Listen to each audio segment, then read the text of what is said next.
அன்று மாலையில் நடைபெற்ற கூட்டத்திற்கு சுந்தர் குடும்பமாக சென்றுவிட்டு காரில் வீட்டிற்கு திரும்பிக் கொண்டிருந்தார். வரும் வழியில் தன்னுடைய மனைவியையும் பிள்ளைகளையும் பார்த்து, இன்றைக்கு கடவுள் என்னோடு பேசியதை நான் கேட்டேன் என்றார். உடனே 4 வயது பிரீத்தி, என்னப்பா, உண்மையாகவே நீங்கள் கடவுள் சத்தத்தை கேட்டீர்களா என்று கேட்டாள். அதற்கு அவர், நீ இப்பொழுது என் சத்தத்தை கேட்பது போல அல்ல, என் உள்ளத்தின் ஆழத்தில் நான் இன்னும் அதிகமாக அவருடைய வேலைக்கு பணம் கொடுக்க வேண்டும் என்பதை குறித்து என்னோடு பேசினார் என்றார். உடனே அம்மா, ஆம், நானும் அவ்வண்ணமாகவே கடவுளின் சத்தத்தை என் உள்ளத்திலே உணர்ந்தேன். இன்று பேசியவர் எத்தனை தெளிவாக சத்தியத்தை கூறினார் இல்லையா என்றார்கள்.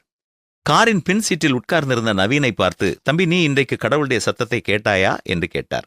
அதற்கு அவன் அமைதியாக இருந்தான். பின்னால் பார்க்கும் கண்ணாடியில் அவனுடைய கண்களை சுந்தர் பார்த்த வண்ணமாய், நீ செய்தி கொடுத்தவரை கவனிக்கவில்லை, எனவே நீ கடவுளின் சத்தத்தை கேட்கவில்லை, அப்படித்தானே என்றார் அப்பா. வீட்டிற்கு வந்து சேர்ந்தவுடன் அம்மா இரவு உணவை ஆயத்தம் செய்வதற்காக சமையல் அறைக்குள் சென்றார்கள். அப்பா உட்கார்ந்து தொலைக்காட்சி செய்தியை பார்த்து கொண்டிருந்தார். பிள்ளைகள் இருவரும் அருகில் உட்கார்ந்து விளையாடிக் கொண்டிருந்தார்கள். திடீரென்று அப்பா, ஐயையோ பாவம் என்றார். பிள்ளைகள் இருவரும், என்னப்பா, என்ன ஆச்சு என்று ஓடி வந்தார்கள். அப்பா தொலைக்காட்சியை அணைத்துவிட்டு பிள்ளைகளோடு பேச ஆரம்பித்தார். ஒரு 10 வயது சிறுவன் சைக்கிளில் சென்று கொண்டிருந்த பொழுது ரயிலில் அடிபட்டு மரித்து போனான் என்று கூறினார். உடனே மகன் அப்பாவை பார்த்து, என்னதான் அவன் வேறு திசையில் பார்த்து கொண்டு சென்றிருந்தாலும் ரயில் வரும் சத்தத்தையாவது கவனித்திருக்கலாமே என்று சொன்னான்.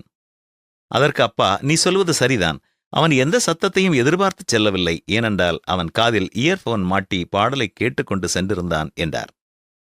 உடனே 4 வயது சிறுமி, இதைப் போலத்தான் அண்ணனும் காலையில் பேசியவரின் சத்தத்தை கவனிக்காததால் கடவுளின் சத்தத்தையும் கேட்க முடியாமல் போய்விட்டது என்று கூறினாள். உடனே அவன் சிரித்துக்கொண்டே, நீயும் தான் கடவுளின் சத்தத்தை கேட்கவில்லை என்று சொல்லிவிட்டு, இனி நான் கவனித்து கேட்பேன் என்று அப்பாவை பார்த்து பதில் உரைத்தான்.